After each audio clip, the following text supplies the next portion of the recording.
Coach, just where did you feel like the defense came up short today? That was not a typical defensive effort from you guys.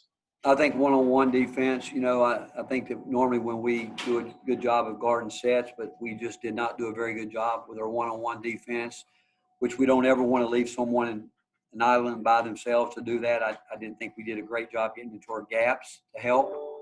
And I also felt like because our offense wasn't what we wanted it to be, that hurt our defense today as well, to keep some pressure there to where they feel that, there's a need to score when they come down. But again, the one-on-one defense wasn't very good. And then we fouled shooters a couple times where we didn't need to do that.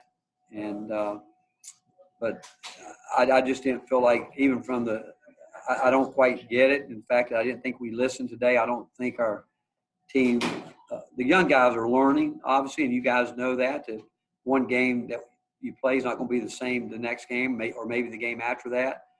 We told them that you're not going to be able to drive and spin because we know people are going to come do that. It took us too long to adjust with that. But we still need more from other players. We can't rely or ask Keon and Jaden basically to guard the other team's best players for the most part and then come down and end up with the ball in their hands because other guys aren't trying to get involved and we're not executing the way we need to execute. Rick, what do you got to do differently to try to establish some kind of consistency with this team? That's a tough question. It's a good question. You know what? The young guys, you look at it. If you really look at it, I would say the inconsistency is coming from our older players, and that's the disappointing thing. We should be putting the pressure on the younger guys to do what they've been trying to do for us. And yeah, they're good players, they're talented players, but we still need a balance. We need some of those guys going to make big, hustle plays, get the stick backs, but more importantly, just when we call a play to try to work through them wanting to play with the kind of force and the kind of aggression that you want them to play with, as opposed to just going through the motions. We put a lot. Like you look at Jaden Springer's line tonight. What was it? He had. I thought Jaden did a great job. In fact, he's trying to, play a lot of minutes. Now, 3-point line. I thought we had some great looks at the three that we're going to take them. But some nights when those aren't going in, we still got to take them. But when we go to a set and wanting to play inside out, now it's important, and it can't be through those guys all the time because when they get it, and we've done some of that the last couple games, and they were trying to do it tonight on their own, but they kept getting themselves in a little bit too much trouble holding the ball. We knew all night long when they were coming to double, all we had to do was make the pass to the skip pass to the other side, and we got all we wanted, but we weren't doing that quick enough. And to get the consistency you're talking about, it's not going to come from just one player. It's going to come from a group of guys as a whole on both ends. Rick, how do you explain kind of I don't want to say no-show for the last month from VJ and Fulke, but just the struggles that those two guys have had, and what sort of things can you try to get more production from those two? Well, we obviously didn't start Fulke tonight, and VJ, he comes in, and again, it's not so much, I think, defensively. And we need those guys. We do. But when they go in, they're going to have to be productive. If not, I thought Olivier showed us some things tonight. EJ does it, but we can't give away those point-blank layups. We can't. It's hard enough to score in this league. When you execute and get exactly what you want, you got to finish those plays. And so I thought, Olivier, I thought his demeanor was good. And the fact of the matter is we're trying. We're trying everything to get guys to understand that we need them and we show them. But it's one thing, I think it starts in practice with a mentality that I'm going to get better. And I always say this, and I believe it. I think this game normally gives you what you put into it, and I believe that to be true. Wes Rucker, David Pascal, and Gustavo. Rick, obviously, Eves is banged up a little bit, but with some of these other older guys, is there something physically wrong with them, or is this just sort of a mental block or some sort of a rut that they're in? Well, I can't imagine there's something physically wrong with them with as much time as with Garrett and Chad and the staff spends on really trying to do everything we can physically to help them with their bodies. I mean, every day, all day long, how hard those guys work to do everything that I think you can possibly do to help guys recover. So I would have to think that it's probably mental. And I do think this game is 4 times more mental than it is physical. I think it also gets back with DNA. I think you've got to understand that you have to compete every single night at a very, very high level. And if you're not going to do that, I think you're going to struggle. I think you're going to be up and down. I think it's an every night thing. I think that you come out of a timeout and you start anticipating the guy's going to do this without being on edge, knowing that he can also he's setting you up for a back cut. If you're not on edge and if you don't understand that every possession matters, you're not going to get consistency. And it doesn't matter if you're playing offense or defense. Rick, Cameron Thomas has been leading the league in scoring all year. What makes him so special? And then obviously he had that stretch at the under 8 where they drew that inbounds and he got the 3-point play. And then I think he had a layup in transition and a jumper, and a 10-point game went to 17. Just how big was he today and in that stretch? Well, you got to give him credit. I mean, he got his numbers, and he's a tough guy to guard. He's a very aggressive, shot seeker. He's gonna seek his shots out. And I go back. I wish we had guys on our team that would do that. And some players you almost beg them to do that. Other guys you beg them maybe not to do it quite as much.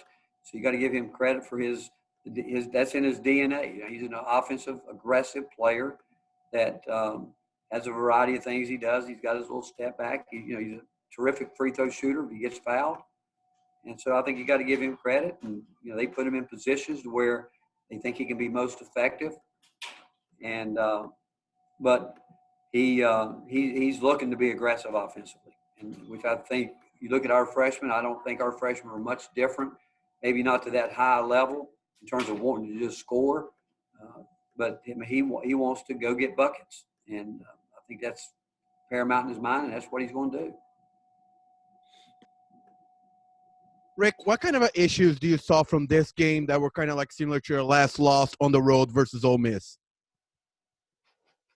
I think inconsistency, just knowing who you can count on. I mean, you just from game to game. Again, I thought we were, when I say aggressive, I don't think there's any question our guards are trying to be aggressive. We're not getting any aggression from our post players in terms of the thrust we need from those guys. And that could be rebounding the ball at a high level. If you're not going to score, that's okay. Go do something else to impact the game. You can impact this game in a lot of different ways, whether it's, some guys can score impacted, other guys impacted other ways. And I just don't think that we're as consistent as we need to be. And I would say that comes from our older players, the guys who have been around and played enough minutes, because the young guys are still learning and they're going through it. But they do bring the thrust that we're talking about, and we just need it from other guys as well. Finish up with Nicholas Hill, Wes Rucker, Mike Wilson, and Vince. Coach, this week without Yves Pons being at 100%, you guys gave up 81 against Georgia and 78 against LSU. What are some things you guys need to do on the defensive end to return to some of the earlier production levels while Yves was healthy? Well, now some of that goes back to the scoring goes back to a high possession game, and we're trying to play in a much higher possession game so there's more opportunities for the other team to score. But when you go back to the numbers, I haven't really looked at all of them right here, but they shot right around 50%. Is that right? Where is it? They shot 51%, 33. I mean, you look at their scoring line. That's what was it? Yeah, you look at it, almost 52%. I look at that more than I look at the number of points. And you shoot 52%, you're going to win a lot of basketball games at this level. And when the other team's shooting 35 and 29, and you're going to win a lot. But there's a lot of possessions. That's one thing for the high scoring. But so it's the other things that we'll look at, not just the number of points. We like to keep people under 70, but 50%. It's not going to win games for you. And what we need to do, again, I said it earlier, we normally do a pretty good job of guarding sets. It's when it gets down to one-on-one defense where we've got to get better. Rick, when you're sort of going through things on a weekly basis or daily basis, and you're trying to game plan for opponents this time of year, how much more difficult are things when you don't know what you're going to get? You know, because normally this time of the season, you probably have a pretty decent idea. And right now, you know, it seems like y'all maybe don't know what you're going to get on a daily basis. That is one of the hardest things in coaching is just that. You know, you try to play the game as many different ways as you can in your mind, and knowing that you're going to have to be ready to make some kind of adjustments here or there or whatever. But that's probably might be as bad a feeling as a coach as you can have is just that. What are we going to get today? And when you don't know, that's the hard part. It really is. And what we want as much as anything, I mean, you look at, like I said, the way you can impact games. You go back to Eve had 4 rebounds, Josiah had 6, Jaden Springer had 6, Santiago had 3, Keon 3, Folky had 5. I would love to see Eve Pons and John Fulkerson have 8, 9 rebounds. As opposed, and again, the guards come down and get them, which is great too. But like to see that they, Eve is 1 for 5, and Folky is 2 for 5. And I can tell you this: within our offense, if they want the ball in scoring areas, there's ways they can do it, but they've got to want to do it. And also, I will say there was a couple of times tonight I thought we should have put the ball in there, and we didn't. So it goes back. It's a combination of everybody totally understanding, but it's when you stand like early in the game, we were just standing around. I don't know what we were doing. You know, it's almost like we got lulled into wanting to play the way they were, the way they play their offense. We want movement. We want to open up those gaps, and they were perfectly fine letting us shoot all the threes that we wanted to shoot, which is fine with me. We get wide open looks, especially if it goes inside out. We're going to take them, and if it ends up being 40, as long as they're good shots, we don't have a problem with them. But that's one of the worst feelings as a coach, especially this time of year, is just that. I mean, guys can have some tough games. It's not guys having some tough games, and we're still searching for that consistency from some key guys. Rick, with Folky, how concerned are you at this point with the way that he's played lately? And at what point does it shift from you needing to challenge him through things like not starting him to him just having to look in the mirror and say, I got to do better? Well, I think it's at that point with him. I don't think there's any question. I mean, when you're a fifth-year player, I don't think there's any questions. You got to look at it and say right now. And I think, again, we're going to try. We're never going to quit on him. Because we've seen him do it, and I've seen guys go through it for whatever reason. But I've also seen guys just like that flip it around and turn the switch on and get things going back. But it won't happen unless it comes from within. I mean, he is going to. Again, I don't think there's any question that he has seen that if he's not doing it, he's not just going to get to stay out there, because we owe it to his teammates and we owe it to each other that we've got to get guys that are going to be productive. And also if it's mistakes on the defensive end, that he's making some mistakes. And I think that has to do with where he is mentally overall, where, he's wondering, and anytime you start doubting yourself, you get back on your heels, you're not going to be a factor. You're not going to be able to be aggressive, because when doubt creeps in, it kind of freezes you. And I think that some of that has happened with him. Whereas if he would just, again, I say this to him a lot: you'll just do what we ask you to do, because we know it's worked in the past. We've made adjustments with it because the other teams are going to adjust. But if you'll just try to do what we ask you to do, we believe that it can flip for him. Rick, how much does it help through your experience to have a real dog on the court, someone that can really hold guys accountable within the game? You talked about impacting the game in other ways. How much can that help, and are you guys missing that in your opinion right now? This is huge. You got to have it. If you want to use the word dog, you need some dogs, that are just going to bite you. You need some junkyard dogs, regardless of how the game's going.